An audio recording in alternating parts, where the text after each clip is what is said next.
기도하시면서 우리 목요성 특강, 우리 2010년 첫 목요성 특강을 시작하도록 하겠습니다. 기도하시겠습니다. 거룩하시고 사랑이 많으신 아버지 하나님 감사합니다. 오늘 이 시간 저희들을 사랑해 주셔서 2010년도를 맞이할 수 있도록 인도하셨고, 또한 이 시간 저희들이 목요일을 맞이하여 하나님 앞에 나와 기쁨과 감성으로 주님 앞에 나와 더 열심히 말씀을 공부하고 성경을 좀 배울 수 있도록 인도해 주시니 감사드립니다. 이 시간 저희들에게 큰 지혜 주시고 하나님 늘 저에게 지혜 주시어서 아버지 강건한 모든 세상 가운데 말씀을 의뢰해 승리하는 저희의 모습에게 인도하시고 오늘 말씀을 한 가지로 깨닫고 들어갈 수 있는 귀한 시간 될 수 있도록 인도하여 주시옵소서. 감사드리며 거룩하신 주 예수 그리스도의 이름으로 감사하며 기도하옵나이다. 아멘. 할렐루야. 여러분 반갑습니다. 저를 모르시는 분이 있을까봐 그러는데 저는 이제 도리교회 부목사고요. 지용천 목사라고 합니다. 오늘 특별히요 그리스도인의 충성에 대해서 함께 은혜를 나누고자 합니다. 그리스도인 많이 들어보셨죠? 그리스도인이라는 것이 어떤 뜻일까요? 그리스도를 따르는 사람들을 가리켜서 우리는 그리스도인이라고 얘기합니다. 바로 저와 여러분들이 그리스도인이에요. 그런데 이 그리스도인이란 말은요, 처음에 안디옥 교회에서 처음 시작하게 되었어요. 근데 어떻게 시작되었냐면요, 당시에 그리스도인들을 비방하는 사람들이 있었습니다. 율법주의자들, 유대인들, 그 많은 율법주의자들이요, 그리스도인들을 많이 비방하게 되었어요. 그런데 그리스도인들의 모습을 보니까 굉장히 열심히 있는 거예요. 마치 미친 사람처럼, 나중에 얘기하면 미친 사람처럼 막 그렇게 열정적으로 예수님의 그 말씀을 따르고 예수님을 믿고 막 모이고 막 그런 거 하니까 만약 그 율법주의자들이요 그 모습을 보면서 별명을 붙여준 겁니다. 야, 저 사람들은 그리스도인들이다, 그리스도를 따르는 사람들이다 하면서 별명을 붙여준 건데 그것이요 오늘날의 그리스도인이라 그런 말로 이렇게 된 겁니다. 그리고 지금 현재 우리의 모습은 어떻습니까? 저와 여러분들 그리스도인인데 정말로 나의 모습은요 그리스도인이라는 그 이름에 어울리는 모습일까? 이 시간은 한번 그것을 생각해보는 시간이 되었으면 좋겠습니다. 그 알렉산더 대왕이 그 많은 부하들을 거느리게 됩니다. 많은 부하들을 거느리다 보니까 알렉산더 대왕의 부하 중에서 그 병사 중에서 알렉산더라는 이름을 가지고 있는 병사가 있는 거예요. 그러니까 알렉산더 대왕과 똑같은 이름을 가지고 있는 병사가 있는 겁니다. 그런데요 그 병사는요 좀 평판이 안 좋아요. 맨날 늦게 오르죠, 성실하지 않죠. 그리고 많은 사람들에게 욕을 먹는 사람이었습니다. 그래서 알렉산더가 생각하기에 그거예요. 뭐냐면요, 이 알렉산더라는 그 이름을 들으면요, 그놈 하면서 많은 사람들이 욕을 하니까 자기도 알렉산더인데, 그래서 아주 그게 기분이 나빠서 어느 날 알렉산더 대왕이요, 그 알렉산더라는 병사가 있는 그 막사를 찾아가서 그에게 단도직입적으로 이렇게 명령을 합니다. 뭐냐면, 자네 이름이 알렉산더지? 네, 그렇습니다. 그렇다면 자네 이름을 바꾸든지 아니면 자네의 생활 태도를 바꾸게 하고 강하게 명령을 했다고 해요. 이 이야기는요 우리에게 참 시사하는 바가 큰 것 같습니다. 무엇이냐면 여러분들의 이름이 무엇입니까? 제 이름은 지용천이죠. 하지만 제 이름은 지용천 말고요 제 이름은요 그리스도인이에요. 내 이름이 그리스도인이기 때문에 늘 내 이름에는요 그리스도, 예수님의 그 이름이 달려있습니다. 하기 때문에 내가 지금 어떤 모습을 사용하냐 그 모습에 따라서 우리 예수님이요 영광 받을 수도 있고요 우리 예수님이요 욕을 먹을 수 있다는 겁니다. 마치 그 알렉산더 대왕의 그 이름에 먹칠했던 이 알렉산더의 그 병사처럼 그런 모습이 나에게 있다면 안 된다는 겁니다. 오늘 2010년도를 이제 시작하게 됐는데 2010년도 여러분들 당당한 그리스도인 되시기 바랍니다. 수많은 사람들이 나를 딱 바라보면서 야 저분은 그리스도인이다, 저 사람이라면 정말 저분이 다니는 교회라면 도리교회라면 나도 다니고 싶다 라는 그런 마음이 드는 그 정도로 여러분들이 그리스도인의 그 이름에 정말 그 이름을 높여드릴 수 있는 저와 여러분들 되시길 간절히 바랍니다. 그래서 우리는요 우리의 삶이 성실해야 됩니다. 또 우리 삶이요 모범이 되어야 돼요. 다시 말해서 우리가 오늘 말씀처럼 그리스도의 충성이라는 주제로 우리가 오늘 은혜를 나누기도 하는데 충성된 삶이 되어야 됩니다. 내가 그리스도의 일꾼으로 그리스도의 정말 그리스도께 충성하는 그런 모습이 있다면요 우리는 당연히 그리스도라는 이름이요 당연히 잘 따라다니게 된다는 겁니다. 고린도전서 4장 2절 말씀 우리 위임을 보시면 있습니다. 특별히 성경 말씀 볼 필요 없고요 살 필요 없고 위임을 보면 다 적혀 있습니다. 그러니까 그 말씀을 같이 보시고 따라오시길 바랍니다. 성경 말씀 집에서 이렇게 찾아보시고 읽는 데게 도움을 받으시길 바랍니다. 고린도전서 4장 2절 말씀 같이 읽겠습니다. 시작. 그가 맡은 자들에게 구할 것은 충성이니라. 아멘. 자, 맡은 자들이 누굽니까? 사명을 맡은 자들, 하나님께서 우리에게 직분도 주셨고 사명도 주셨고 많은 것을 우리에게 맡기셨는데, 근데 우리에게 맡은 자들, 저와 여러분들에게 있어서, 그리스도인들에게 있어서 중요한 것은 뭐냐? 내게 있어야 되는 것, 내가 구할 것은 무엇이냐? 충성이라는 겁니다. 충성. 다른 말로 얘기한다면요, 하나님을 향한 충성이 내게 있지 않는다면요, 하나님께서는요 나에게 큰 일을 맡기시지 않는다는 겁니다. 절대 맡기시지 않아요. 내가 정말로 내 일 가운데 내가 충성하고 또 충성한 모습이 있을 때 하나님께서는요 나에게 더욱더 많은 것을 맡기시는 하나님의 모습을 우리는 보게 되어진다는 겁니다. 우리가 참 그리스도인, 정말 그리스도인, 진짜 그리스도인 되기 위해서는요 정말 필요한 공격이 있는데 바로 이 충성이라는 거예요. 한번 이렇게 한문을 적어봤습니다. 충성. 이렇게 한문이 강하진 않아요. 한문에 저희 세대는 한문이 약한 세대일 것 같습니다. 근데 충성이 무슨 뜻이냐면요, 충성 충자에 정성 성자예요. 뭐냐면 충성이라는 말이 뭐냐면 이건 어떤 진심을 이야기합니다. 진심. 마음속에 어떤 그런 진심 어린 그런 것을 얘기하고요. 그리고 이제 이 정성 성자는요 어떤 순결한 마음, 순수한 마음으로요 공경하는 거예요. 공경. 어떤 우리가 어른이 이제 어떤 사람을 대해서 공경하는 마음, 그것을 그러니까 성을 이야기합니다. 그러니까 합치시면 어떻게 얘기해요? 아주 진심 어리고 아주 순수한 마음으로 공경해드리는 것. 바로 그것이 바로 충성이다라는 거예요. 그래서 이걸요, 한번 원어를 한번 찾아봤어요. 원어를 찾아봤더니, 피스토스라는 단어, 이 단어가 헬라어입니다, 헬라어. 신약 성경이 이 헬라어로 적혀 있는데요. 이 피스토스라는 단어를 사용하고 있습니다. 근데 이 피스토스라는 단어가 사용되는데, 거기서 제가 좀 찾아보니까 뭐가 있냐면요. 피스토스랑 아주 유사한 단어, 어원이 가히 같은 단어가 피스티스라는 단어가 있어요. 피스티스. 이게 중요한 건 아니에요. 그냥 보이시 그 중요한 겁니다. 이 단어가 뭐냐면요. 이 단어는요, 충성이라는 뜻이에요. 근데 이 단어는요, 뭐냐면 믿음이라는 뜻입니다. 그래서 조금 더 깊이 한번 말씀 나누고자 한번 영어도 찾아봤어요. 그랬더니 영어는요, 그 믿음은요, faith라는 단어를 사용하고요. 그리고 충성이라는 단어는 faithful이라는 단어를 사용합니다. 근데 왜 이게 중요하냐면요, 이 뒤에가 ful이라는 전미사 때문에 그래요.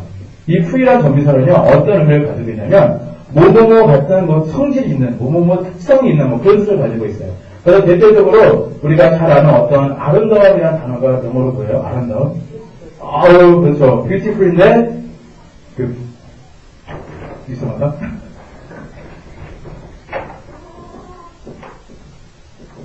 이 beauty라는 단어가 아름다운 뜻을 가지고 있어요. 근데 여기다가 이 풀을 붙이면요, 어떻게 되냐면요, 이 단어가 바로 방금 말씀하신 beautiful이 됩니다. 이 beauty라는 말이 아름다우니까 풀이 붙이면 어떤 아름다운 성질을 가지고 있는 그런 뜻이 돼요. 그래서 이것이 번역이 어떻게 돼요? 그냥 아름다운 이런 식으로 번역이 되거든요. 그런 식으로 쾌활한 단어도 마찬가지예요. 쾌활하다 조심 그런 뜻인데 여기다가 풀을 붙이면요, 뭐가 되냐면 안정하는 조심스러운 이런 식으로 그런 주의하는 이런 단어가 됩니다. 그러니까 어떤 주의해야 될 어떤 특성을 가지고 있는 그런 의미가 되어져요. 그러다 보니까 이 페이스에서 페이스풀이라는 단어가 된다는 건 무엇입니까? 믿음이잖아요, 믿음. 믿음인데 충성이라는 거는 뭐냐면 이 믿음의 성질을 가지고 있다는 의미예요.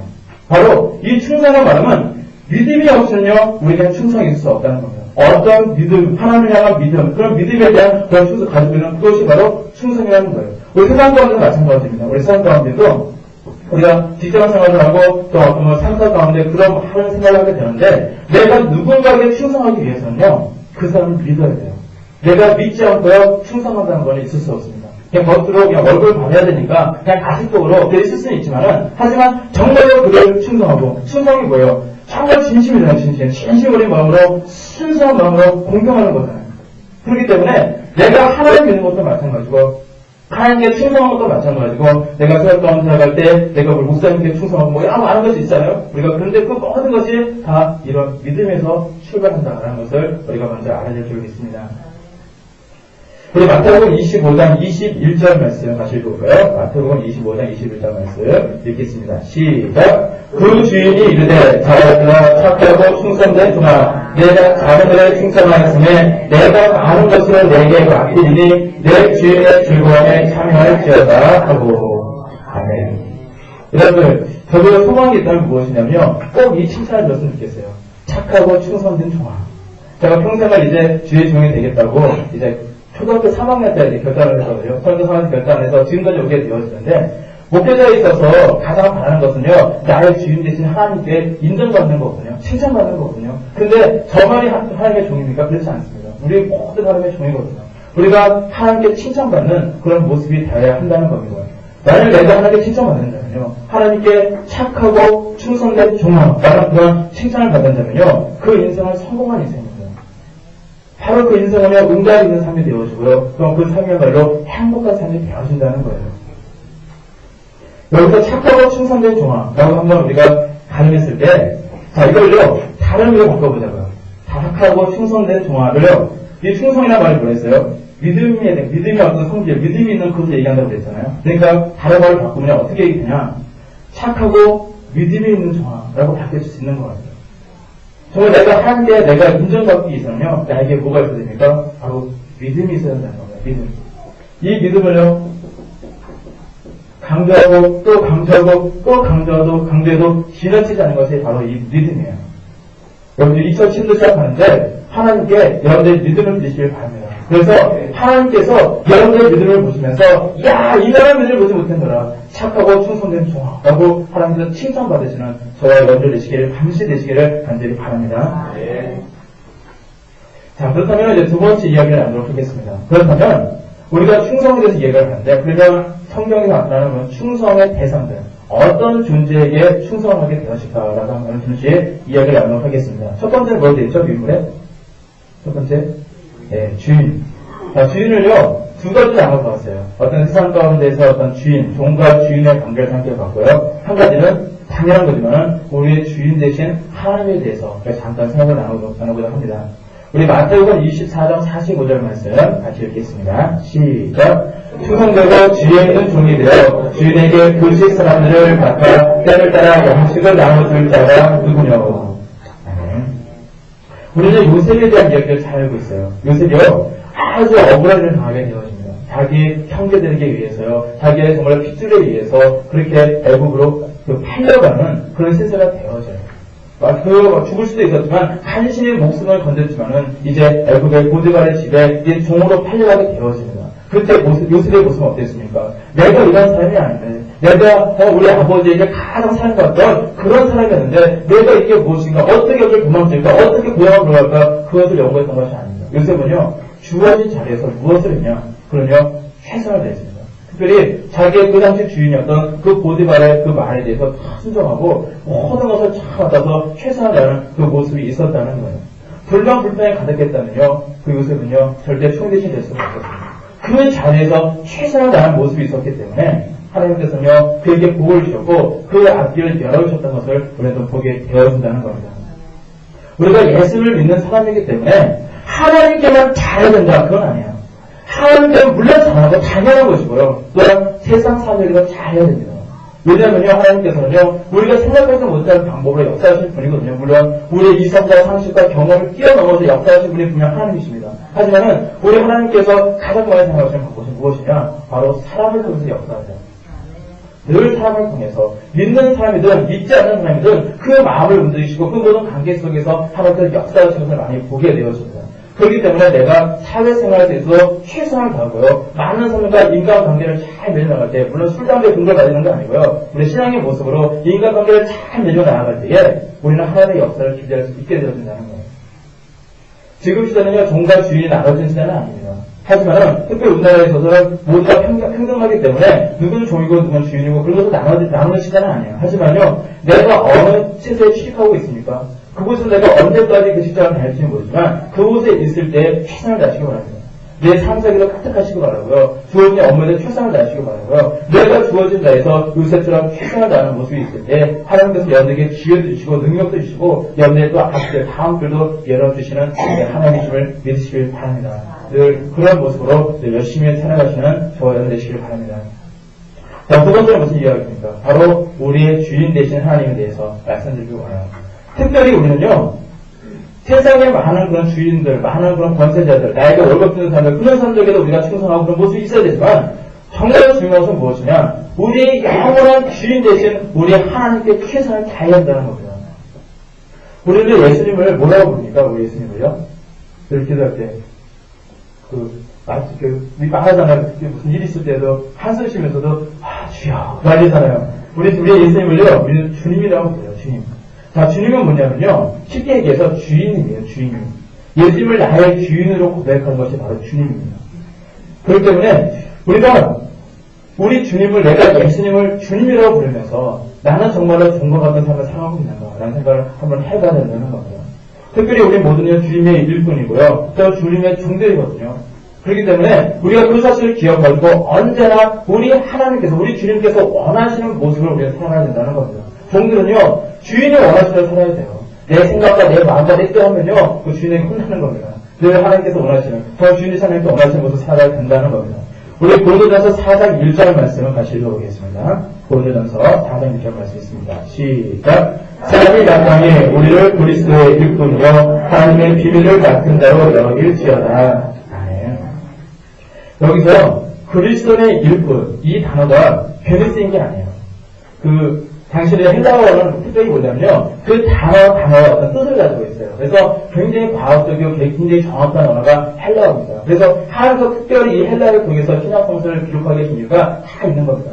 특별히 이제 바울은요, 이 헬라어에 굉장히 능통한 사람이었고, 또 히브리어도 능통한 사람이었는데, 이 바울이 이 고린도전서를 적을 때에 이 그리스도의 일꾼이라는 단어를 그냥 적은 게 아닙니다. 왜 우리가 그리스도의 일꾼입니까? 이 그리스도의 일꾼이라는 이 단어는요, 그 어원을 보게 되면 어떤 뜻을 가지고 있냐면, 그 밑에서요, 노를 잡는 자라는 뜻을 가지고 있어요. 혹시 여러분들 그 영화 배너 보신 적 있어요?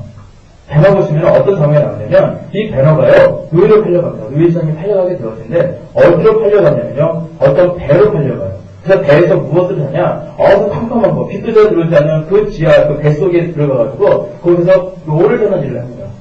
바로 그리스도의 일꾼이라는 말은요, 바로 그런 의미를 가지고 있어요. 그 뱃속 밑에 들어가서 노를 잡는 사람이라는 그런 의미를 가지고 있다고 그래요. 만약 노가 10개 있으면 몇 명이 필요합니까? 10명이 필요한 거고요. 노가 20개가 있으면 20명의 노예가 필요하겠죠. 그래서 그런 많은 사람들이 그런 이제 과거에 그런 노예로서 그 노를 잡는 그런 것을 우리가 보게 되어지는데, 그 노를 잡는 사람은요, 어떤 컴컴한 곳에서 내 마음대로 놓지 않습니다. 누가 뜻을 보느냐? 선장의 뜻을 받아요. 그 키는 선장이 갖고 있어요. 그래서 그 좌우갈 건지 우측갈 건지 그 선장이 다 그것은 조정하는 것이고요. 밑에서 노를 전하면 열심히 섰고, 자기가 주어진 그 노, 다른 생각할 필요 없어요. 자기가 앞에서 자기가 주어진 그 임무, 노를 잡는 것, 그거에 대해서만 최선을 다하면요, 인정받거든요. 바로 그것처럼 우리가 그것은 우리의 교회 살던 마찬가지거든요. 우리의 인생을 살아갈 때에 우리의 우리 신앙의 모습과 마찬가지입니다. 무엇이냐면, 우리의 인생의 배라고 이야기했을 때 하나님께서 우리에게 노를 맡기셨습니다. 여러분들에게 다 노를 맡기셨어요. 그것이 바로 여러분들에게 사명이고요, 여러분들에게 앞으로 충성되어야 할 모든 일들을 다 가리킨다고 얘기할 수 있습니다. 근데 하나님께서는 그 모든 것을 주관하실 때 중요한 것은, 우리가 인정한 것은 무엇이냐? 우리 인생의 배의 선장은 예수님이라는 사실입니다. 예수님께서 모두 주장하시고, 나는요, 예수님의 말씀대로 순종하면서 내 주어진 임무, 노를 주는 일에 최선을 다해야 한다는 겁니다. 바로 그것이 그리스도의 일꾼이다라는 것입니다. 우리 교회 사역도 마찬가지입니다. 우리 생각은요, 우리 교회 특히 노을교회 지금 많이 부흥하고 있습니다. 근데 우리 생각에는요, 하나님께서 어떤 재벌가들, 11조가 이적할 수 있는 그런 사람들 많이 보여주시고, 막 더 극성장하고 막 그러기를 바라잖아요. 사실 그런 마음 다 누구나 다 있거든요. 그런데 그렇게 막 몰려 듣겠지만, 그건 사실 내 생각이고요. 하나님은요, 하나님의 방식대로 모든 것을 이루어 가십니다. 중요한 것은 내 생각과 내 마음과 내 뜻대로가 아니라 하나님께서 원하시는 방식으로 해 나가야 된다는 겁니다.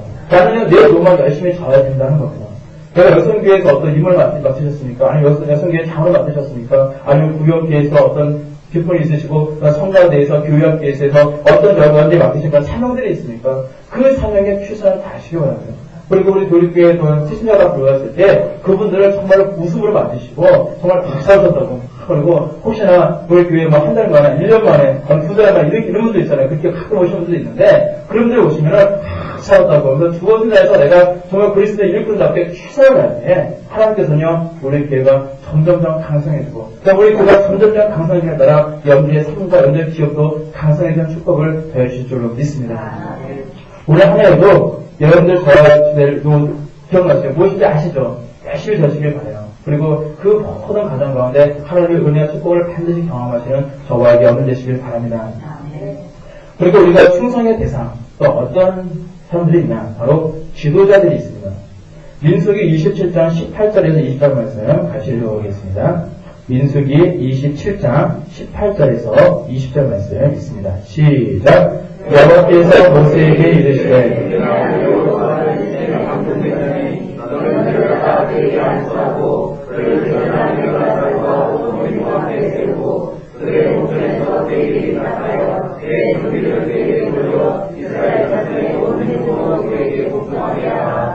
아멘. 우리가 세상 어떤 지도자에 대해서 우리가 충성하는 문제도 중요하지만요. 저는 이 시간에는요, 그것을 다루는 것이 아니라, 우리의 영적 지도자에 대해서 제가 잠깐 말씀을 나누고자 합니다. 오늘 민수기 7장 보면요, 이제 모세가 나이가 많아졌습니다. 이제 그래서 자신의 후임을 이제 삼아야 돼요. 이스라엘을 이끌어야 될 그런 후임을 삼게 되어지는데, 누굴 삼게 되냐면요, 여호수아를 삼게 되어집니다. 근데, 우리가 이 장면을 보면서, 또 여호수아도 그 뒤에 보면은, 하나님 그런 이제 하나님께 간구하고 기도하는 장면들이 있거든요. 그래서 하나님께서 그에게 언약을 주시고 힘을 주시고 능력을 주시는 그런 모습들이 많이 나타나고 있습니다. 그래서 우리가 참 영적 지도자가 참 중요합니다. 왜냐하면요, 악한 사람들요, 누구를 가장 많이 공격하시는지 아세요? 바로 영적 지도자를 가장 많이 공격을 해요. 우리 교회 따지면요, 우리 담임 목사님이 영적 지도자고요. 또 각 목사님들, 또 각 구역장들, 각 어떤 기관장들이 사실 영적 지도자거든요. 근데 우리가 영적 지도자를 위해서 기도를 많이 할 것이 무엇이냐면, 한 사람의 영적 지도자가 무너지잖아요. 쓰러지잖아요. 그걸로 인해서 한 그 단체가 무너지고 와해질 수 있다는 거예요. 한마디로 우리 교회로 따지면요, 교회가요, 교인들이 떠나게 되는 거고요. 또 교회로 따지면 교회가 문을 닫는 그런 상황까지 발생할 수밖에 없다는 겁니다. 그래서 여러분들, 우리가 기도를 많이 해야 됩니다. 그것 때문에 기도를 많이 해야 돼요. 교회분들도요, 기도할 때 가장 우선순위가 되는 건 뭐냐면요, 영적 지도자를 위해서 많이 기도를 합니다. 특별히 우리 담임 목사를 위해서 기도를 많이 하시길 바랍니다.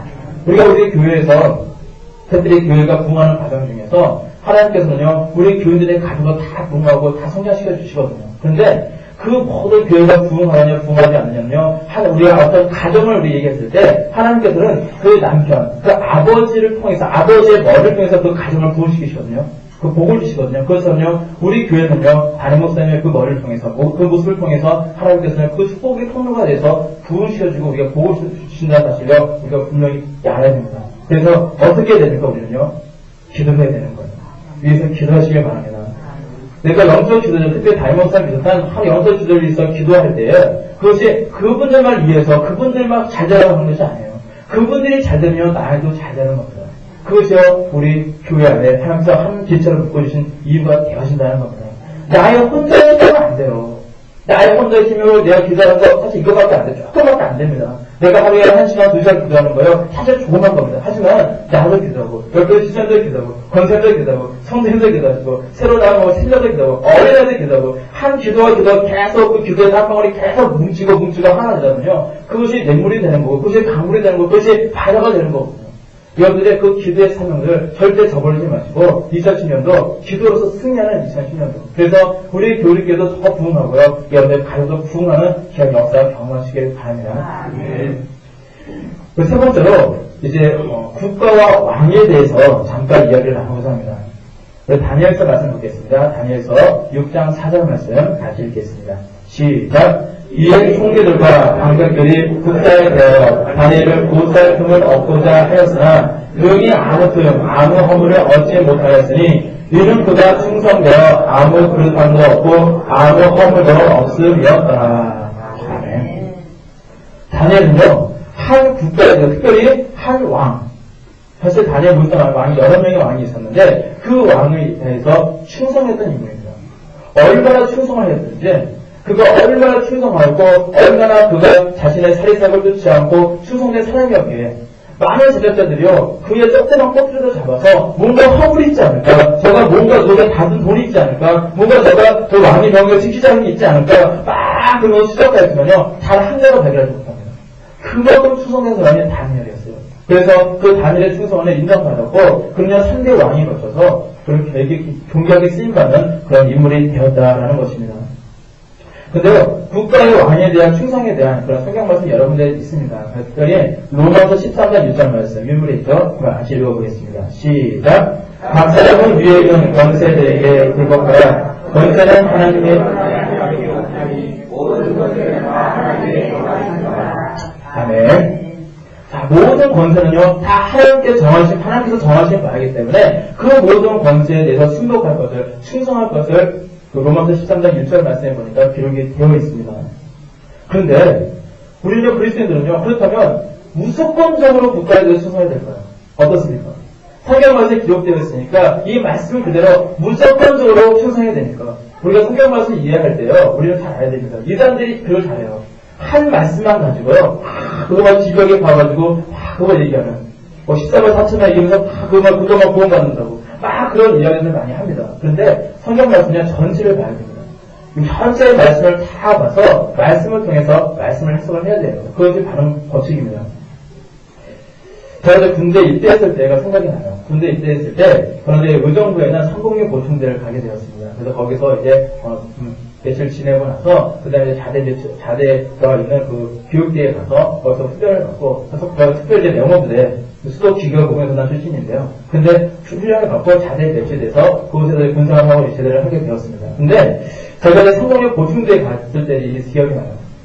근데 그때 가기 전에 듣는 소문에 의하면 머리를 깎아야 된다는 거예요. 머리를 팍팍 안 깎으면요, 가서 크게 혼난다, 기합을 받는다, 그런 이야기가 있더라고요. 그래서 그 앞에서 머리를 깎았습니다. 머리를 팍팍, 진짜 그 다음 때보다 더 빡빡 깎았어요. 아예 그 대물좀 머리 빡빡 깎아놓고 그럴 때 들어가게 되었거든요. 그랬는데 들어갔는데 대부분 다 머리를 빡빡 깎았는데 한 그 사람이요, 머리가 장머리인 거예요. 옷버디를 장머리를 해가지고, 그리고 그 머리에 꼬스꼬스를 파마를 꼬스꼬스를 상태에서 와 있는 겁니다. 그래서 제 마음속에, 야, 저번에 굉장히 바빴나 보다.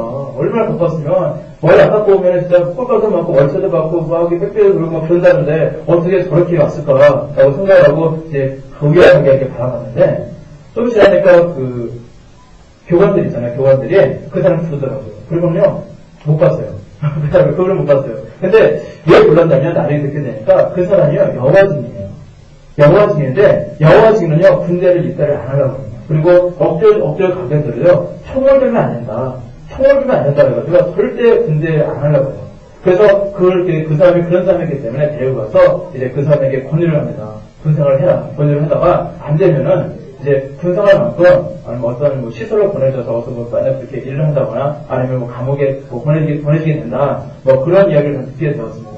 물론 제가 그걸 하게 한 것이 아니기 때문에 어떻게 잘 몰라요. 그래서 제가 어린 나이에 22살 때 군대를 입대하게 되었는데, 그때 이제 그 모습을 보면서 제가 신학생이잖아요. 그래서 목사의 길을 가겠다는 신학생이었는데 그 모습을 보면서 좀 신선한 충격이었어요.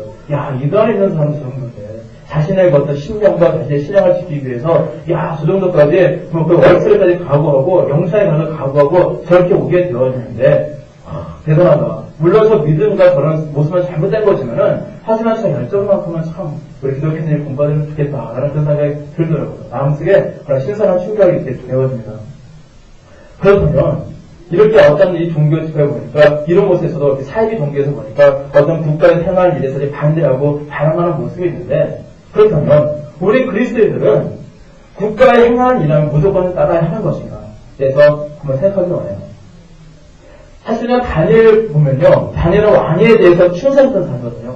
주변에 어떤 제자들이요, 다니엘을 모아먹은 해도 어떤 조그만 것도 죄도 찾을 수 없을 정도로 다니엘은요, 굉장히 그 왕과 국가에 대해서 충성했던 인물이었습니다. 하지만 다니엘이요, 국가에 대해서 반항했던 모습을 성경 말씀에서 볼 수가 있습니다. 무엇이냐면 그는요, 절대 우상 숭배에 대해서 철저하게 대거하게 되었고요. 하나님 위에 다른 신들을 섬긴다는 것을요, 그는요, 절대 행하지 않았던 것을 보게 되어져요. 설사 앞에 풀뿔이 있다 할지라도, 설사 그에게 사자불이 기도한다 할지라도, 다니엘과 또한 다니엘의 세 친구였던 사드락과 메삭과 아베드고의 경험을 보게 되어지면요, 그들은 철저하게 그것을 대격하는 모습을 보게 되어집니다. 그리고 그 모습을 통해서 하나님께서 그들을 더 축복하고 있는 모습을 우리 다니엘서 통해서 보게 되어진다는 겁니다. 우리가 베드로전서 2장 13절에서 17절 말씀 우리 같이 한번 읽어보겠습니다. 시작. 인간의 세운 모든 제도를 주를 위하여 순복하되 혹은 위에 있는 왕이나 혹은 악행하는 자를 증거하고 사랑하는 자를 포장하기 위하여 그의 본인 방광이게 하라. 곧 선행으로 어리석은 사람들의 무식한 말을 막으시는 것이라. 자유하면 그 자유로 악을 가르치되 쓰지 말고 오직 하나님의 종과 같이 하라. 무사람을 공경하며 형제를 사랑하며 하나님을 두려워하며 왕을 공경하라. 아멘. 그리스도인들은 세속 권력에 대해서 어떤 태도를 가지고 있느냐에 대해서 이 말씀에서 잘 기록되어 있습니다. 성경은요, 무조건적인 충성을 얘기하지 않습니다. 그렇다고 무조건적인 저항 또한 말씀하지 않으세요. 그 해답은요, 바로 무엇이냐? 그 그리스도인의 그 공동체, 우리나라 여기 한국 대한민국 이 땅에서 참 구체적인 상황에 따라 달라진다는 거예요. 절대 충성할 때도 있지만요, 그 때로는요, 저항을 해야 될 때도 있습니다. 그 기준이 무엇이냐면요, 방금 읽으신 베드로전서 2장 13절 17절 말씀을 통해서 우리가 그 기준을 보게 되어져요. 내가 국가와 세속 권력에 대해서 그것에 대해서 충성할 것인가, 아니면 저항해야 될 것인가는요, 그 원칙과 기준이 무엇이냐, 바로 주를 위하여, 바로 이 단어에 있습니다. 주를 위하여. 모든 것을 행하되 주를 위하여 해야 겁니다. 17절 말씀 다시 읽어볼까요? 17절 그 말씀을 뒤쪽에 보면 그 무사람을 했죠? 17절 읽어봅니다. 시작. 무사람을 공경하며 형제를 사랑하며 하나님을 두려워하며 왕을 공경하라. 아멘. 특별히 하나님을 두려워하며 왕을 공경하라. 왕의 우선이 아니에요. 하나님의 우선입니다. 하나님을 두려워하는 가운데 왕을 공경하는 거고요. 하나님을 두려워하는 가운데 우리 국가에 충성하는 겁니다. 그것이 우리 그리스도인들의 생활의 모습이라는 겁니다. 바로 주를 위하여 우리가 모든 것을 해야 된다는 겁니다.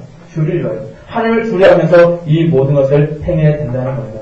마치 우리가 구약시대에 많은 사도들, 많은 그런 예언자의 모습을 보게 되어지면, 사무엘이요. 사울왕이 하나님을 떠나고 부패할 때 그는요 새롭게 다윗에게 기름을 부어서 왕으로 세우게 되어지는 모습을 보게 되어집니다. 다윗에게 잘못되었을 때 하나님께 죄를 저질렀을 때 나단 선지자가 찾아가서요 잘못되었다고 하면서 하나님의 뜻을 정하면서 그를 막 책망하고 있는 자기 목숨 걸고 와서 책망하고 있는 모습을 우리가 보게 되어집니다. 예레미야도 그랬고요. 많은 예언자들 사명을 감당했던 많은 선지자들이 그와 같은 모습을 보게 되어져요. 혹시나 국가가 잘못되어지고요. 국가가 잘못된 통치하게 되어지고 우리가 믿음에 대해서 박해하게 되고 그럴 때는요 우리는요 여러 가지 사명을 가지고 나가야 한다는 겁니다. 그것이 바로 성경에서 말씀하고 있는 우리 신앙의 모습이라는 거예요. 우리나라의 경우도 일지시대를 보게 되어지면요 얼마나 많은 사람들이 그 교회에서 예수 그리스도를 믿는다는 이유로 인해서 핍박을 당하게 되어집니다. 특별히 신사참배 문제로 인해서 교회가 굉장히 핍박을 받게 되어져요. 그런데 교회는 두 가지를 나누시게 되어집니다. 신사참배를 수용하고 하는 교회가 있게 되어지고요. 신사참배를요 거부하다가 문을 닫게 되는 교회, 두 가지 교회가 생성하게 되어져요.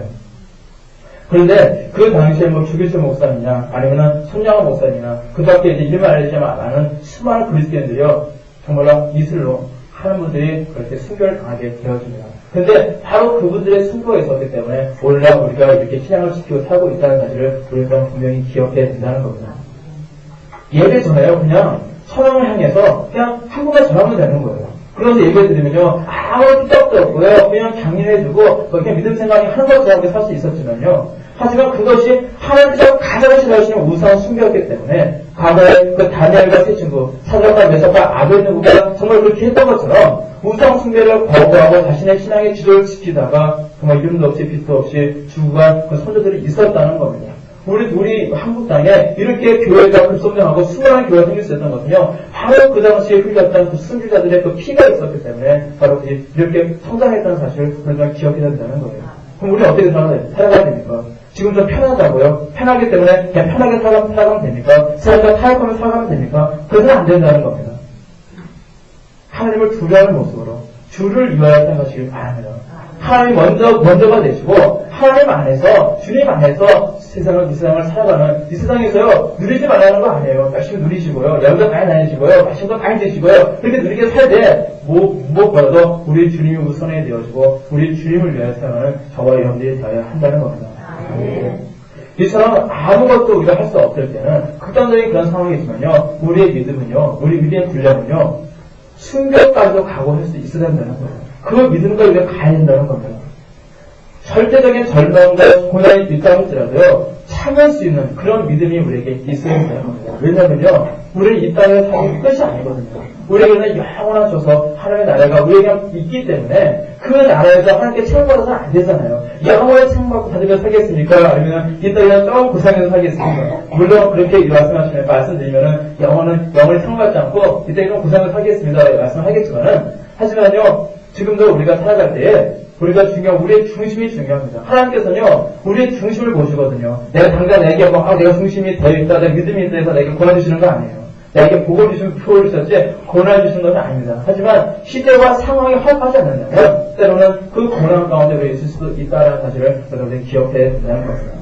지금도 얼마나 많은 선교사님들이요, 수많은 낯선 땅에 가서, 정말 지금도 목숨을 걸고, 순교의 각오를 가지고 복음을 전하고 있는지 몰라요.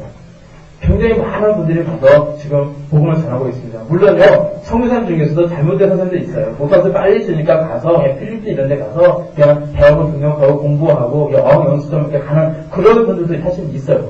없는 거 아닙니다. 그래서 시간이 되면 3년 지나고 다시 와서 이렇게 사시는 그런 분도 사실 있어요. 근데 다 모든 분들이 그런 건 아니거든요. 정말로 이름 없이 빛도 없이 지금도 순교의 각오를 가지고 선교지로 가시는 선교사님들이 있습니다. 그런데 지금 문제가 무엇이냐면요. 그 선교사님들의 갖고 있는 심각한 문제가 뭐냐면, 선교사님들이요, 그곳에 가서 열심히 정말로 자신의 폭탄 열정을 불태우면서 선교사를 감당하는데 하나의 걸림돌이 있어요. 뭐냐면요, 자녀 문제가 있습니다. 그래서 지금 많은 교회에서 하나같은 이슈로 이 문제를 해결해야 된다라고 그런 말들이 많이 오고 가고 있습니다. 왜냐면요, 부모님들, 선교사님들 부부는요, 사실 공부도 했잖아요. 많은 공부도 했고요. 그곳에 가기 위해서 많은 훈련도 받았고요. 그래서 자기가 역량이 있기 때문에 하나님께서 불러주셨기 때문에 그곳에 가서 많은 좋은 일들을 많이 행할 수 있지만요. 자기 자식들은요. 선교사님 자기 따라가서 자기 자식들은요. 그냥 방치되는 거예요. 방치되니까 이 아이들의 미래가 없는 겁니다. 뭔가 교육을 받아야지 뭔가 세상 가운데 뭔가 빛이 되고 소문의 역할을 잘 감당할 수 있을 것인데 그러지 못하고 그냥 방치되어있다 보니까 그걸로 인해서 선교사님들이 그것 때문에 자식 문제 때문에 다시 고국으로 다시 돌아오는 그런 경우가 굉장히 많이 있다고 합니다. 그래서 우리가 선교사를 파송할 때도 특별히 우리 교회도 앞으로 많은 선교사님들을 이제 양육하고 파송하는 사명을 감당하게 될 건데요. 그런데 그럴 때 참 자식이 자녀 그 교육 문제만큼은 참 교회에서 책임을 져야겠구나라는 생각을 많이 하게 되어집니다. 여러분들 위에서 기도하시길 바랍니다. 그래서 우리가 기도해야 되는 거예요. 제가 이런 말씀을 드리냐면은, 우리가 교회에서 이런 사역을 하다 보면은, 또한 이런 일들이 있기 때문에, 우리가 충분히 준비될 수 있도록 기도해달라라는 그런 말씀으로 이렇게 말씀을 전하는 겁니다. 여러분들, 주를 위하여 열심히 충성하시길 바랍니다. 그리고 우리가 또한 나라를 위해서 기도를 많이 해야 돼요. 왜냐면요, 나라가 평안해야지 우리가 열심히 신앙을 할 수 있거든요. 만일, 나라가 평안하지 못하고 선한 통치에 이르지 못한다면요, 우리는요 정말로 승진자의 값을 가지고 살아가게 됩니다. 그렇기 때문에 이 나라가 잘 돼야지 우리 교회도 잘 되어질 수 있고, 이 나라가 잘 돼야지 우리가 선교도 사명도 잘 감당할 수 있기 때문에 우리가 나라를 위해서 열심히 기도하시길 바랍니다. 세 번째 이야기 한번 나누도록 하겠습니다. 세 번째, 성경에서 말씀하신 충성. 몇 가지만 살펴보도록 할게요. 우리가 다 얘기할 수는 없지만요, 몇 가지만 제가 준비된 거 가지고요, 잠깐 이야기 나누도록 하겠습니다. 고린도전서 우리 4장 2절 말씀 같이 읽겠습니다. 읽습니다. 시작. 그리고 맡은 자들에게 구할 것은 충성이다. 아멘. 자, 맡은 자가 누구입니까? 그것을 가리켜서 우리는 청직이다라고 이야기를 해요. 하나님께서 무언가 우리에게 맡기셨거든요. 나에게 물줄도 주셨고요. 나에게 어떤 하는 것들 하나님께서 나에게 주셨는데, 명예와 권세와 모든 것을 다 주셨어요. 그런데 그것이 사실 내 게 아니에요. 내 게 아닌데 우리는요 내 것인 줄 알고 착하고 살 때가 많이 있다는 겁니다. 그래서 성경 말씀 우리에게 무엇을 말씀하시냐? 우리에게 청직이다라고 말씀하세요. 모든 것을 관리하고 있는 겁니다. 물론 그 관리하고 있는 거 가지고요 하나님 것이니까 금욕주의로 이렇게 힘들게 살아가면서 무조건 하나님을 사랑하고 그건 아니에요. 하나님께서 나에게 물질 주신 거냐? 그걸 가지고 누리시길 바라요. 누리시길 바랍니다. 그런데 중요한 것은 무엇이냐? 그 모든 것을 사용할 때에 신중하게 사용해야 된다는 겁니다. 그냥 나를 위해서 먹고 훔쳐먹는 사람은 하나님께 원천하시지 않거든요. 그게 아니라 나에게 물질 주신 이유는요, 그것을 신중하게 하나님께서 원하시는 곳에 사용하기를 바라신다는 거예요. 내 것이 아니라 하나님 것이기 때문에 우리는요 그런 마음을 가지고 살아야 된다는 겁니다. 무엇이 하나님께서 기뻐하신 일일까? 하나님께서 나에게 물질을 주셨다면, 나에게 권세를 주셨다면, 나에게 명예를 주셨다면, 이것을 통해서 하나님께서 나에게 무엇을 하기를 원하시는가? 그것을 우리가 먼저 바라봐야 한다는 겁니다. 그래서 내가 하나님께서 충성하여 나아갈 때 하나님께서 더욱더 많은 것을 우리에게 또한 부어주실 줄로 믿습니다. 그래서 두 번째는요, 우리가 작은 일에 충성하라라고 이렇게 제목을 정해봤습니다. 누가복음 16장 10절 말씀, 누가복음 16장 10절 말씀 같이 있습니다. 시작. 지극히 작은 것에 충성된 자는 큰 것에도 충성되고 지극히 작은 것에 불의한 자는 큰 것에서 불의하니라. 아멘. 마태복음 25장 21절 말씀도 같이 있습니다. 시작. 그 주인이 이르되 자기보다 착하고 충성된 그만 내가 작은 일에 충성하였으니 내가 많은 것으로 내게 맡기느니 내 주인의 즐거움에 참여할지어다 하고. 아멘. 자, 예수님을요 진실하게 믿는 한 여종이 있었습니다. 근데 하루는요 그 어떤 사람이 그 여종의 주인 되는 사람에게 물어봤어요. 당신은 그 여종의 어떤 행실을 보고 그가 진실된 신앙이라는 것을 아실 수 있습니까? 라고 물어봤습니다. 이번에는 주인이 뭐라 이야기를 하냐? 이 아이는요, 방을 청소하는데요, 아주 깨끗하게 청소합니다. 이 아이가 방을 청소하는 이 한 가지만 봐도요, 저는 이 아이가 진실한 신앙이라는 사실을 저는 알 수 있습니다. 라고 이야기를 했다고 해요. 무엇이냐면요, 우리가 도리 비전을 꿈꾸고요, 또 우리 삶 가운데 어떤 큰 꿈과 비전을 가지고 살아가고 있습니다. 그런데 이 모든 비전은 멀리 있는 것이 아니라는 거예요. 거창하게, 거대한 거, 그것이 비전이 아니라 무엇이냐면요. 우리 교회도요, 우리 말씀 성제는 그런 큰 비전을 가지고 있지만요. 그 비전을 바라고 나오고 있지만 중요한 것은요, 바로 지금 내가 작은 일에 어떻게 충성하고 있느냐. 내가 지금 맡겨진 일에 대해서 내가 얼마만큼 충성하고 있느냐. 그것이 중요하다는 거예요. 충성은요, 작은 일부터 시작을 하게 되어집니다. 무조건 큰 일부터 하나님께 맡기신 것이 아니라 작은 일부터 맡기신다는 거예요. 세상 가운데서 우리 볼 때요, 어느 직장에 갔을 때도 처음부터 내가 큰 일을 감당하지 않거든요. 처음에는 일을 배우면서 어떤 작은, 복사하는 거 하나도 일으키겠어요. 어떤 신고하는 거 일으키기까지 어떤 작은 일을 하나를 맡기고 그 작은 일에 내가 최선을 다하거든요. 인정받게 되어지면 그러면 직장에서도 내게 더 큰 것을 맡게 되어지는 거거든요. 그런데 그건 하나도 마찬가지입니다. 내가 하면서 뭔가 맡겨주실 때는요, 내가 지금 얼마나 지금 맡겨진 일, 이 작은 일에 최선을 다하고 있는가, 얼마나 최선의 모습을 하고 있는가, 그것을 먼저 보신다는 거예요. 그리고 나의 믿음이 성장하고, 내가 모든 것을 감당할 수 있는 능력이 되어질 때, 하나님께서는요, 나에게 더 큰 것을 맡기신다는 겁니다. 처음부터요, 큰 것은 없어요. 처음부터 우리는 한 걸음 한 걸음 작은 일에 최선을 다할 때, 하나님께서 우리에게 큰 은혜로 더해주실 줄로 믿습니다. 그러니까 우리가 제일적으로 이렇게 다른 그런 이야기들이 많이 있지만은, 우리가 다윗왕의 모습을 보게 되어지면요, 다윗은요, 목동이었어요. 그리고 그 목동으로서 어릴 때부터 아버지가 유업을 주신 그 양을 치면서, 가축들을 치면서, 그런 그 목동 생활을 하게 되었습니다. 그런데 다윗이요, 어떻게 골리앗을 이길 수 있었을까? 그러면 목동 생활에 최선을 다했기 때문에 골리앗을 이길 수 있었습니다. 왜냐하면, 그 목동 생활하다면요, 간혹 이리가 오기도 하고요, 맹수들이 오기도 하고요, 맹수 통해서 그 맹수에게서 양들을 시키기 위해서 그 다윗은요, 매일같이 물레들을 던지는 연습을 했다는 거예요. 매일같이 그 물레들 작은 돌을 던지는 연습을 하면서 그것을 인해서 한 번 늑대를 내쫓고 어떤 맹수를 내쫓고 계속 그런 일을 반복하다 보니까 그에게는요, 물레들을 돌리는 그런 실력이 갖추게 되었다는 겁니다. 거기에다가 하나님께서 그에게 능력을 더하시니까 바로 그 골리앗을 쐈을 때 그 물레돌을 던졌을 때 상식적으로 이해할 수 없도록 그 조그만 돌이 이마에 박히는 역사를 이루게 되어졌다는 거예요. 우리가 작은 데 최선을 다할 때 하나님은요, 그것에서 하나님의 능력을 더하신다는 사실을 우리가 기억해야 됩니다. 내가 능력을 할 때 내게 더해주실 때, 내게 하나님의 능력을 주실 때, 우리는요, 그 능력을 통해서 우리는 큰 역사를 이루게 되어진다는 겁니다. 중요한 거는 내 작은 일에 충성을 다해야 된다라는 것입니다. 자, 그리고 또 두 번째로 얘기하는 무엇이냐? 행함이 있어야 된다는 겁니다. 행함. 자, 한번 제가 어떤 단어를 한번 물어볼게요. 뭐냐면요.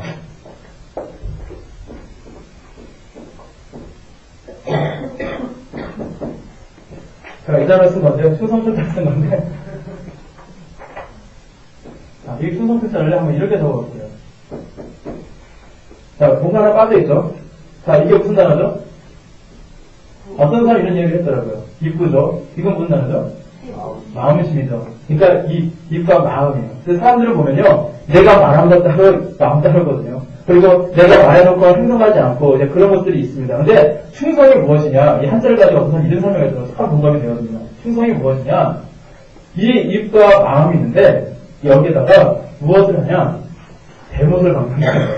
못을 하나를 딱 꽉 박아가지고, 그래가지고 이 마음과 내 입을 하나로 딱 뭉쳐서, 그거로 입 따로 마음 따로 그러는 것이 아니라, 내가 말을 하면 내 마음도 같이 가고, 내가 뭔가 말을 했으면 그 행동도 같이 가고, 그런 모습이 되어질 때 바로 이것이 충성이다 라고 이야기를 하더라고요. 근데 참 공감이 된다라는 생각이 되어집니다. 그래서 야고보서 2장 26절 말씀해 보니까 그 유물에 있습니다. 한번 같이 읽어보겠습니다. 야고보서 2장 26절 말씀입니다. 시작. 영혼 없는 몸이 죽음과 같이 행함이 없는 믿음은 죽은 것이니라. 아멘. 말로만 하는 충성이 아니라 진짜 충성은요, 바로 행함이 있을 때 충성이 되어진다는 거예요.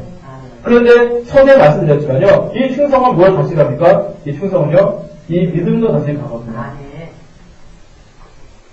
그래서 이 충성과 믿음은 떼야 뗄 수 없는 관계인데, 바로 어떤 내 믿음도요, 행함이 있어야 되는 거고요. 내 충성을 얘기할 때, 하나님께 충성을 할 때도 입술만 충성해야 되지 않라 내 삶 가운데 정말 작은 일부터 정말 행함이 있고 충성하는 그런 모습이 있어야 된다는 것입니다. 그래서 말씀을 볼게요. 요한계시록 2장 13절 말씀을 읽겠습니다. 시작. 내가 어디서 한 것을 내가 아노니 거기는 사단의 미가 있느니라. 내가 이 이름을 굳게 잡아서 내 충성된 주인 안디바가 너희 가운데 곧 사단을 거하는 곳에서 중용을 당할 때에도 나를 믿는 믿음을 저버리지 아니하였도다. 아멘. 자, 끝까지 믿음을 저버리지 않았던 안디바에 대한 이야기입니다. 이걸 가르쳐서 우리 하나님은요, 내 충성된 증인이라고 말씀하고 있습니다. 그래서 우리는요, 끝까지 우리의 믿음을 지켜야 되는 거예요. 내가 하나님께 충성하기 위해서는요, 또한 내 안에서는 끝까지 나의 믿음을 지켜야 한다는 겁니다. 근데 이 믿음에는 여러 가지 종류가 있어요. 자, 위면에 보시면은 거기 몇 가지지? 네 가지 정해놨어요. 첫 번째가 뭐죠? 일시적 믿음. 누가복음 8장 13절 말씀 읽어보겠습니다. 시작. 바위에 있다는 것은 말씀을 들을 때에 기쁨으로 받으나 뿌리가 없어 잠깐 있다가 시험을 받을 때에 배반하는 자예요. 무엇이냐면요, 마치 그 바위에 씨앗이 오면요, 그 먼지 같은 게 쌓여있잖아요. 거기에 대해 풀을 내리게 되어집니다. 그러면요, 조금 처음에는 잘하는 것 같아요. 조금 싹이 트는 것 같아요. 근데 문제는 무엇이냐면요, 강한 햇빛이 딱 몰아치면요, 금방 시들어버립니다. 왜냐면요, 뿌리가 얇기 때문에 그래요. 바로 그것이요, 일시적인 믿음입니다. 일시적인 믿음은요, 내가 어떤 나이가 환장이 없고, 내가 어떤 역경이 없고, 고난이 오면요, 처음에는 하나님 계신다고, 은혜가 없다고 그러고, 한 추상과 같은데, 그때가 되면요, 그냥 하나님 어디 계시냐, 하나님이 계신 나이가 어떤 일이 있으냐 하면서 막 그렇게 나오는 믿음이요, 일시적인 믿음이에요. 그렇다면 두 번째는 뭐죠? 무슨 어떤 믿음이죠? 네, 죽음 믿음. 야고보서 226장 말씀 읽겠습니다. 시작. 영혼 없는 몸이 죽은 것과 같이 행함이 없는 믿음은 죽은 것이니라. 조금 전에 메시온나한테 말씀 같은 말씀인데요. 겉으로는 믿는 모습이에요. 예배 시간에 상태 나왔을 때 열심히 안면도 하고요, 필기도 하고요, 뭔가 경건해 보입니다. 그런데 말씀이나 실천에 전혀 없어요. 봉사하지 않고 섬기지 않고요, 대접을 갖고자 하고 기도하지 않고 그런 모습을 가지고는 죽은 믿음을 얘기하세요. 교회에서는요, 집사님이고 권사님이고 장로님이고 뭔가 세상 이렇게 경건한 모습이 살아가는데 세상과는 다르군요. 세상 사람과 똑같은 모습으로 그렇게 살아간다면요, 그 모습이야말로, 그 믿음이야말로 죽은 믿음이라고 얘기할 수 있습니다. 자, 세 번째는 어떤 믿음이죠? 적은 믿음. 네. 마태복음 8장 26절 말씀 같이 읽겠습니다. 시작. 예수께서 이르시되 어찌하여 무서워하냐, 믿음이 적은 자라 하시고 곧 일어나사 바람과 바다를 꾸짖으신데 아주 잔잔하게 되거늘. 자, 믿음이 있기는 있어요. 믿음이 없는 건 아닙니다. 믿음이 있어요. 근데 그 믿음의 능력이 나타나지 않습니다. 그래서 이렇게 믿음이 적기 때문에 그래요. 믿기는 믿는데 어떤 어려움이 찾아오고 내가 환난이 찾아올 때요, 믿긴 믿어요. 그런데 두려워서 벌벌 떨고 있는 그런 연약한 믿음을 갖고 있다면요, 그 적은 믿음은요, 절대 역사를 경험할 수가 없다는 겁니다. 그래서 우리는 어떤 믿음을 가져야 됩니까? 어떤 믿음을 가져야 돼요? 큰 믿음을 가져야 됩니다. 우리 마태복음 15장 28절 말씀 같이 읽겠습니다. 시작. 이에 예수께서 대답하여 말하시되 여자야 내 믿음이 크도다, 내 소원대로 되리라 하시니 그 시로부터 그의 딸이 나으리라. 아멘. 바로 이 믿음이 능력 있는 믿음입니다. 예수님을 굳건히 믿고 기도하는 믿음이고요, 이 믿음을 통해서 우리가 나아갈 때에 하나님의 역사를 우리는 경험하게 되어진다는 겁니다. 내가 그 믿음을 내을 때요, 그 믿음을 사용하시는 하나님의 역사심을 경험하게 되어진다는 거예요. 마찬가지예요. 믿음과 충성을 같이 가게 되어지는데요, 우리 충성도 마찬가지예요. 그냥 뭐 죽은 믿음이나 아니면 일시적인 믿음이나 적은 믿음을 가지는 그런 모습이 아니라 이 안에서 큰 믿음을 가지는 우리의 모습이 되는 것처럼 우리가 하나님께 충성할 때에도 하나님께 인정받을 만한 그런 큰 일꾼이 되시길 바랍니다. 그럴 때 우리의 삶의 변화가 있는 겁니다. 그럴 때 우리 삶의 능력이 있는 겁니다. 나의 충성이, 나의 믿음이 하나님께 상달되어지게 되어진다는 겁니다. 그럴 때 하나님께서 그냥 우리에게 말씀하십니다. 잘하였구나. 착하고 충성된 종아. 이렇게 우리에게 말씀하신다는 거예요. 이 의미에서 꼭 들어야 되잖아요. 저는 평생 살아가면서 이 의미에서 듣기를 써먹합니다. 그래서 저 여러분들도 평생 살아가면서 이 의미에서 꼭 들으시길 바랍니다. 그래서 하나님께서 주시는 복과 은혜와 축복을 누리며 살아가시길 간절히 바랍니다. 자, 네 번째 이야기입니다. 하나님의 뜻에 맞아야 합니다. 자, 충성은 충성인데요. 중요한 건 무엇이냐? 하나님의 뜻에 맞아야 한다는 거예요. 우리 마태복음 25장 24절에서 26절 말씀 같이 읽어보겠습니다. 시작. 한 달란트 받았던 자로서 가되 주여 당신은 굳은 사람이라 심지 않은 데서 거두고 해치지 않은 데서 모으는 줄을 내가 알았으므로 두려워하여 나가서 당신의 달란트를 땅에 감추어 두었었나이다. 오셔서 당신의 것을 받으셨나이다. 그 주인이 대답하여 가되 악되고 게으른 종아, 나는 심지 않은 데서 거두고 해치지 않은 데서 모으는 줄로 내가 아느냐. 우리 인생의 큰 성공의 법 중에 하나가 무엇이냐면요, 우리가 행하는 모든 것들이요 하나님의 뜻에 맞아야 된다는 겁니다. 자, 우리가 여기 말씀에 보면 달란트 비유가 나오는데 한 달란트 받은 자에 대한 이야기가 나옵니다. 그런데 그는요 그 자신의 주인에 대해서 잘못 알고 있었어요. 그래서 그 사람은요 자기 받은 그 한 달란트를 땅에 깊이 묻게 되어집니다. 왜냐하면 두려웠던 거예요. 그것까지 이러면 어떡할까? 그것 때문에 두려웠기 때문에, 그러냐면 굉장히 그 달란트 하나가 주인에게 받았기 때문에 소중한 거잖아요. 정말 근데 이것을 내가 이래하면 안 되잖아요. 그렇기 때문에 아무도 모르는 것에, 은밀한 것에 아무도 얘기하지 않고 자기 것을 알고 있으면서 그 은밀한 것에 감췄다는 겁니다. 그랬더니 주인은요 와서는 뭐라 얘기합니까? 이 악하고 게으른 종아, 책망하고 있거든요. 제가 생각할 때 이 한 달란트 받은 이 종의 입장에서는요 굉장히 억울했을 것 같아요. 많이 억울했을 것 같은데, 근데 문제는 무엇이냐면요 그 주인의 뜻을 잘 알지 못하셨다는 겁니다. 하나님도 마찬가지거든요. 내가 하나님께 충성한다고 얘기하고 뭐 하는 것 같은데 주인의 것은 하나님의 뜻에 맞아야 된다는 거예요. 하나님 마음을 알아야 된다는 겁니다. 하나님께서 원하시는 방식으로 내가 충성하고 나아갈 때 하나님께서 기뻐하는 것을 우리가 분명히 알아야 된다는 겁니다. 그렇다면요 어떻게 우리가 하나님의 뜻을 알 수 있을까요? 아니, 하나님의 뜻을 알아야 되는데 어떻게 알 수 있습니까? 그 정답을 찾다 보니까 호세아 말씀에 딱 들어가서 말씀을 드립니다. 호세아 6장 3절 말씀 같이 읽습니다. 시작. 그러므로 우리가 여호와를 알자. 힘써 여호와를 알자. 그의 나오심은 새벽빛같이 일정하니 비와 같이 땅을 적시는 늦은 비와 같이 우리에게 임하시라 하리라. 호세아의 시절에는요 많은 백성들이 하나님을 떠나있던 시절입니다. 그래서 호세아가 하나님께로 돌아가야 된다. 하나님을 알자. 여호와 하나님을 알아야 된다. 하나님께서 무엇을 원하시는지, 무엇을 싫어하시는지 우리가 바로 알아야 된다. 그래야지 우리 민족이 복을 받을 수 있다. 그 사실을요 많은 백성들이 가르치기 시작합니다. 호세아 4장 6절 말씀 읽어볼까요? 있습니다. 시작. 내 백성이 지식이 없으므로 망하였도다. 내가 지식을 버렸으니 나도 너를 버려 내 백성이 되지 못하게 할 것이요. 내가 내 하나님의 율법을 잊었으니 나도 내 자녀들을 잊어버리리라. 바로 무엇입니까? 이 지식은 무엇이냐? 바로 하나님의 말씀이거든요. 이 백성들이요 하나님의 말씀을 잃어버리기 시작했습니다. 과거에는 구조로 얘기를 했어요. 문서가 없을 때는요 이스라엘을 통해서 자기 아버지가 자기 아이들에게 하나님의 말씀을 가르치면서 그 민족을 통째로 외웠어요. 그것을. 그러면서 계속 전수되었는데 어느 순간부터인가 하나님의 말씀이 전해지지 않기 시작합니다. 그러다 보니까 이 백성들이요 하나님의 말씀을 알지 못하고 깨닫지 못하고 하나님께서 무엇을 원하시는지, 하나님께서 우리 민족 가운데 어떤 역사를 이루셨고 앞으로 어떻게 살기 원하시는지 그 모든 것을 잃어버렸다는 거예요. 그래서 세상 사람들과 똑같이 망각된 채 우상들을 섬기고 자기 자녀들을 재물을 바치고 그런 많은 행들을 저지르게 되어졌다는 겁니다. 그래서요 이 호세아는 무엇을 강조하냐? 지식, 하나님을 아는 지식, 말씀에 대해서 강조하는 것을 보게 되어집니다. 바로 이 하나님의 말씀을 통해서 우리 하나님의 뜻을 알 수 있습니다. 물론 우리가 기도를 통해서 하나님의 뜻을 알 수 있어요. 하지만 우리가 가장 신앙의 기초는 하나님의 말씀이거든요. 그래서 이 하나님의 말씀을 통해서 우리 하나님의 뜻을 분명히 알 수 있다는 겁니다. 그래서 우리는요 하나님의 말씀을 채워야 된다는 거예요. 내 안에 하나님의 말씀을 왜 채워야 되냐? 내가 말씀이 있어야지 우리는 자루나 우르나 치우치지 않는다는 겁니다. 내 안에 말씀이 있어야지 하나님의 뜻을 분명히 분별하겠다라는 겁니다. 그 요한복음 4장 10절 말씀 보면요, 어떤 한 여인에 대한 이야기가 나오면 읽어보겠습니다. 있습니다. 시작. 예수께서 대답하여 가라사대 내가 받는 하나님의 선물과 또 내게 물건 가장한 이가 누구인 줄 알았다면 내가 그에게 구하였을 것이요 그가 생수를 내게 주었으리라. 아멘.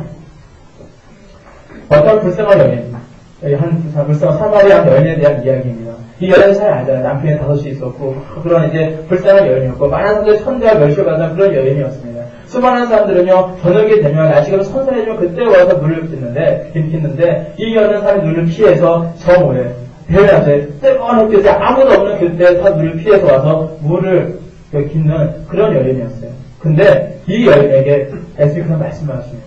예수님과 대화가 안 됩니다. 그래서 그 여인의 마음속에 하나님의 말씀이 심겨지기 시작해요. 그랬을 때 그는요, 자신이 누구인지 깨닫게 되어지고 지금 내가 무엇을 해야 되는지를 깨닫게 되어집니다. 그래서 그가 뭘 합니까? 그 물동대에 던지고요, 자신이 만나기 전에 그 십지북경을 어떤 그 많은 사람들이 찾아갑니다. 찾아가서 그들에게 메시아가 만나고 우리가 기다렸던 그 메시아 예수 그리스도께서 이 땅에 오셨다고 지금 저기 계신다고 그 사람에게 전하는 사람이 되었다는 겁니다. 많은 사람을 전도하는 인물이 되었다는 겁니다.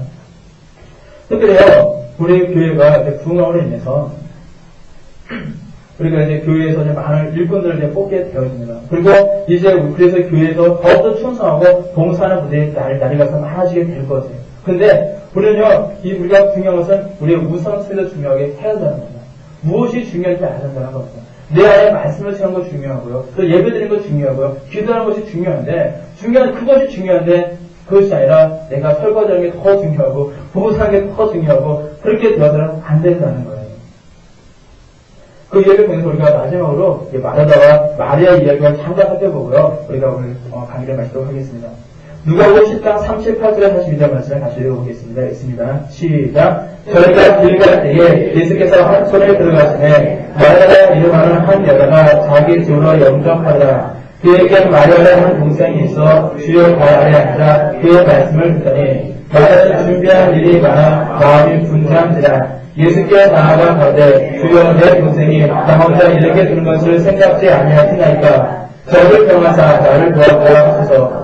주께서 대답하여 말하되 마르다야 마르다야 내가 많은 일을 영접하고 있거나 그러나 몇 가지만 하든지 꼭 한 가지만 해도 독하느라 마리아는 이 좋은 편을 택하였으니 빼앗기지 아니하리라 하시느라. 아멘. 누가복음 10장에 보면요, 마르다와 마리아 아주 유명한 자매가 나오게 되어집니다. 그런데 예수님께서 이 두 자매가 사는 이 집을 방문하게 되어져요. 그랬더니 두 가지 모습을 보게 되어지죠. 이제 언니 마르다는요, 그 예수님을 뭔가 맛있는 걸 드리려고 접대하기 위해서 아주 수고가 있습니다. 손에 물줄이 나도록 막 수고가 있었을 것 같아요. 그런데 마리아는 어떻습니까? 예수님 옆에 앉아가지고 사자 방 안에 앉아서 예수님의 말씀을 경청하고 있는 거예요. 마르다는 마음이 막 붕붕 끓습니다. 나는 지금 막 손이 이렇게 불태도록 열심히 일하고 있고 그런데 동생은 언제도 동생인데 동생은 저렇게 편안히 앉아서 예수님께 함께 쉬고 있으니 얼마나 속이 부글부글 끓겠어요. 그래서 예수님께 간청하잖아요. 수연하잖아요. 제가 저 나도 돕게 해주세요. 그래서 막 예수님께 간청하잖아요. 그랬을 때 예수님께서 뭐라고 말씀하십니까? 예수님께서는요, 마르다 편을 들으시는 것이 아니라 마리아의 편을 들으시는 것을 보게 되어져요. 왜 그러냐면요, 예수님께서 그곳에 오신 이유가 있었습니다. 예수님께서는요, 대접받게 오셨습니까? 그게 아니에요. 예수님께서는요, 그 마리아와 마르다에게 오신 것은 그들에게 앞으로 감당할 사명이 있거든요. 이제 초대교회 사명 가운데 이들이 감당하는 역할이 굉장히 컸습니다. 그렇기 때문에 그 모든 사명이 있기 때문에 그들에게 하나님의 말씀을 전하기 위해서 사명을 심어주기 위해서 그 예수님께서는요, 오신 거거든요. 그런데요, 그 마르다는요, 그것에 관심이 있는 것이 아니라 어떻게 하면 예수님을 접대할까? 그것에 관심이 있었기 때문에 예수님께서는요, 마리아의 편을 들었던 것을 보게 되어져요. 근데 우리의 그 모습은요, 사실 우리 교회 가운데 많이 있는 것을 보게 되어져요. 교회에서 아까 봉사에 대해 말씀을 드렸지만은, 교회에서는 누군가는 선교해야 되고, 누군가는 봉사를 해야 돼요. 누군가는요, 설거지도 해야 되고, 음식 준비도 해야 되고, 청소도 해야 되고, 쓰레기통도 비워야 되고, 누군가는 수고를 해야 됩니다. 하지만요, 그것이 우선이 아니라 중요한 것은 뭐냐면요, 하나님께 나와 예배드리는 것이 먼저 우선이 되어야 된다는 겁니다. 그래서 우리 교회에서 많이 바쁘시니까, 아무리 바쁘셔도요, 예배 자리를 사수하시길 바랍니다. 그 자리가 바로 하나님께 인정받는 자리고, 내가 하나님께 복을 받는 자리고, 하나님께 능력받는 자리 사실을 늘 기억하시길 바랍니다. 그래서 행사가 많으시면은, 뭐, 1부역에 2부역에 있고, 뭐, 많잖아요, 예배가. 그러니까, 먼저 미리 나오셔서 먼저 예배를 드리시고 나서, 뭐, 준비하시거나, 뭐, 교대를 하시거나, 뭐, 그런 모습도 있어야 되고요. 그래서, 우리가 중요한 것은 무엇이냐면, 하나님의 뜻을 맞아야 한다는 거예요. 하나님께서 나에게 무엇을 원하시는지, 그것을 내가 먼저 발견할 수 있어야 된다는 겁니다. 그렇지 않고, 하나님께서 딴 데 있고, 나 혼자 열심히 뭐 하나 충성하였고, 나 봉사하였고, 했는데, 하나님 난 이게 뭡니까? 그러면 안 된다는 겁니다. 하나님께서 나에게 무엇을 원하시는지 그것을 먼저 발견하시고 정말로 먼저 하나님의 원하시는 일을 행하시며 충성하시는 저와 여러분을 되셔서 정말로 하나님께 인정도 받으시고 하나님께 주신 콜라보를 누리셔서 살아가시는 2016년도 되시기를 간절히 축원합니다. 기도하시겠습니다. 거룩하시고 잘되신 아버지 하나님 감사합니다. 오늘 이 시간 우리 주님께서 저를 사랑해 주셔서 이렇게 여러분 말씀을 배우는 시간에 저들이 오게 하시고 이 시간 저희 말씀을 통해서 은혜 나눌 수 있도록 인도해주셨사오니 감사드립니다. 저희들 정말 함께 인정받는 종들이 되기 원합니다. 충성된 종들이 되기 원합니다. 착하고 충성된 종이라는 칭찬을 받기 원합니다. 어디나 주어진 자가 최선을 다하는 곳에 되어질 때에 하나님께서 저에게 어떤 환경을 더해 주시옵시고 또 하나님께서 저에게 능력을 더해 주시어서 맡기는 상대를 온전히 잘 감당할 수 있도록 주께서 늘 부어 주시옵소서. 감사드리며 거룩하신 주 예수 그리스도의 이름으로 감사하며 기도드렸사옵나이다. 아멘.